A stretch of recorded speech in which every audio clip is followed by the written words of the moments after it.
The risk-off stance continued last week in equity markets. Today we'll provide some context behind the moves.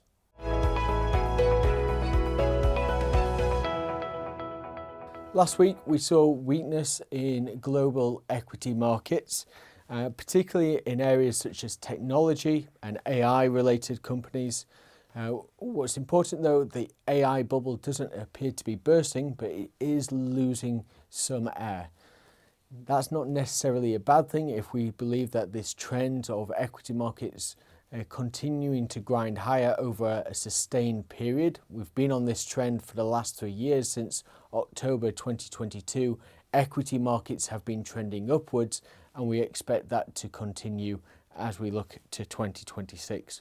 What's really encouraging right now is the strength of corporate earnings, not only within the US, but also globally. We continue to see positive earnings revisions.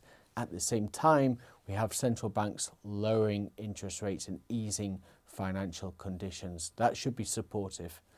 In technology and AI-related companies, the concerns are the elevated valuations, but encouragingly, corporate earnings is helping to underpin that sector. There are some concerns about the interlinked investment between technology companies and the prospects of future returns on their what has been enormous investments. But the earnings picture is solid for now. And we're seeing greater earnings breadth in other sectors outside of technology, which should help support the equity markets as we look forward. Stock markets are inherently volatile, so it's always important not only to look at corporate earnings, but look at the general economy to see the health of that. Right now, the US economy is estimated to be growing at around 4%. That's very healthy and well above their long-term average.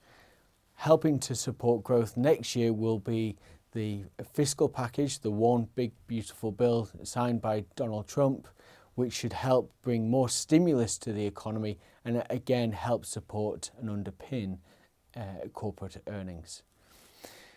If we think about the labour markets, the US labour market data that we had last week suggests further cooling within the US labour market, and that should help give confidence that the Federal Reserve can lower interest rates again. It may be December or January, but importantly, the direction of travel is lower interest rates, and that should help not only corporates, but also the US households.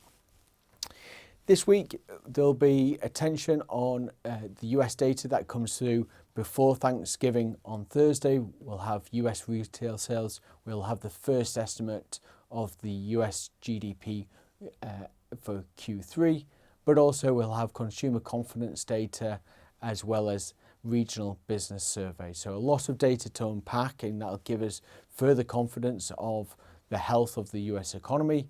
For the UK, it'll all be about Wednesday and the autumn budget, where we'll get further understanding of the Chancellor's measures to address the shortfall in the fiscal headroom. So we'll keep you up to date in week in markets, so stay tuned for that, and thank you for watching today. This video is not a recommendation or personal financial advice. With investing, your capital is at risk. Investments can fluctuate in value, and you may get back less than you invest.